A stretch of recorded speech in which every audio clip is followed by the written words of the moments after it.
నమస్కారం సార్. నిలబడాలి మీరు. ఇక్కడ ఇక్కడ ఇక్కడ చెప్పండి. Generation to generation comparison sir. As you know, మీరు మీ పిల్లల జనరేషన్తో కంపేర్ చేస్తూ ఉంటారు. Like you will be telling ఏంటంటే మీ జనరేషన్ ఇలా ఉంది ఏంటి, మా జనరేషన్ ఇలా ఉంది. సో అది ఎంతవరకు కరెక్ట్?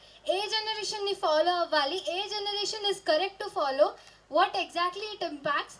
మీ ఒపీనియన్ ఏంటి దానిపైన? నేనున్నారని చెప్పడం తప్పేం కాదు. చెప్పడం వేరు, వాళ్ళని ప్రెషరైజ్ చేయడం వేరు, వాళ్ళని పొగడ్డమో తిట్టడమో వేరు. నా చిన్నప్పుడు ఇలా ఉండేవాడిని, నీ చిన్నప్పుడు ఇలా ఉన్నావు అని చెప్పడం తప్పైతే కాదు. Comparison sir. కంపారిజన్ తప్పేం కాదు. కంపారిజన్లోంచి ఎదుటి వ్యక్తిని తక్కువ చేయడం తప్పు. నేను చాలా గొప్పవాడిని, నా జనరేషన్ గొప్పది అనడం తప్పు. నాన్న అమ్మ అని మీకేం తెలియదు, నేను చాలా గొప్పవాడిని గొప్పదాన్ని అని పిల్లలు అనడం తప్పు. కంపారిజన్ తప్పు కాదు. ఇక రెండు చాలా ఇంపార్టెంట్ పాయింట్ ఏంటంటే, కాలంతో పాటు మనిషి మారాలి.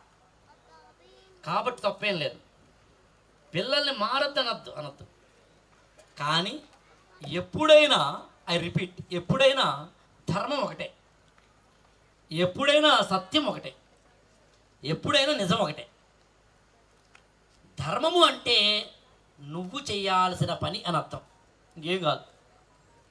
ధర్మం అంటే నువ్వు చెయ్యాల్సిన పని. ఇప్పుడు ఇక్కడ ఈ క్షణాన నా ధర్మం ఏంటంటే మైకు తీసుకున్నాను మాట్లాడటం. మీ ధర్మం ఏంటంటే చెవులు ఇరికించి వినడం, అంతే. కెమెరామెన్ ధర్మం మాటలు వినడం కాదు, మాటలు బాగా ఆడియో వస్తుందో చెక్ చేసుకోవడం. ఈ ఫిజికల్గా కెమెరాలో బాగా క్యాప్చర్ అవుతుందో అనో లేదో చెక్ చేసుకోవడం, మాటలు వినడం కాదు. అక్కడున్న డీజే వాళ్ళకి మైకు బాగా పనిచేస్తుందో చెక్ చేసుకోవడం నా మాటలు కాదు.